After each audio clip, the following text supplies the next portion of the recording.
Jetzt ist es aus von mir, darum muss ich aufpassen mit der Lautstärke.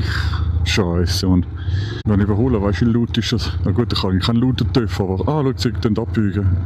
Ah, geil. Darum hat er den Pfoten rausgekippt. Ich hatte zuerst mal bereits am Rauchen sein.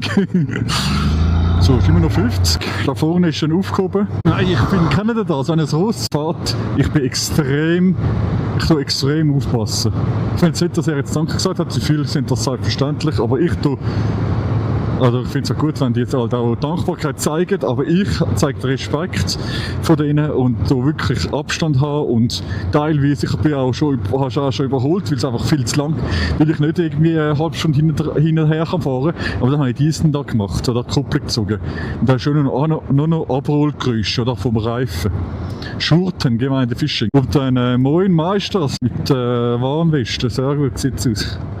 Was soll ich wieder sagen? Eben, der ist ja noch Abholgeräusch, dann ist eigentlich nicht mehr so schlimm. So rauffahren, ich habe es vorhin thematisiert, ist viel geiler als runterzufahren. Ich finde es viel geiler, ich habe es thematisiert, ich finde es viel geiler raufzufahren wieder. Kannst du immer unter Last sein, dann darfst du schön stabil in deiner Spur, wie du willst.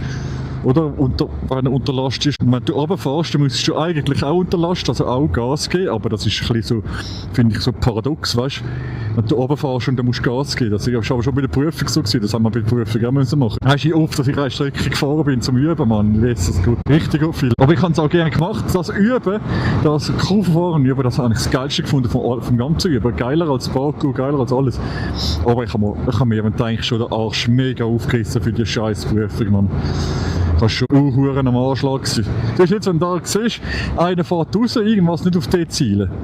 Sondern schauen, aufpassen. Gemeinde Fisching ist jetzt, oder vorne ist ein Ziel und dann gehen wir gerade weiter. Du musst nicht abwürgen, du musst keine Angst haben, ich habe schon Zeit. Brudi, ich habe schon Zeit, Brudi, du musst keine Angst haben. Wow, es ist so, wie ich irgendwie in den Bergen wäre, wie in Glarnerland oder so wäre, oder irgendwo im 7 eine Nummer gerufen oder so. Ich weiss, es ist nicht überhaupt nicht beieinander, 7 und Glarnerland, aber für die Kommentare habe ich jetzt gejobbt. Das Berggemeinde Fisch, wow, das ist auch schön.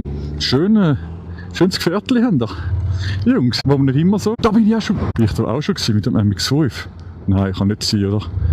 Da bin ich mit dem MX-5 schon gewesen. Es kommt mir auch bekannt vor, Mann. Es kommt mir auch bekannt vor, die Hurenbeiz. Aber gut, da gibt es ja wie Sand am Meer, gell? Beiz in der Schweiz. Gut, es gibt auch nicht mehr so viele, ja schon, gell? Es haben auch viele zugemacht.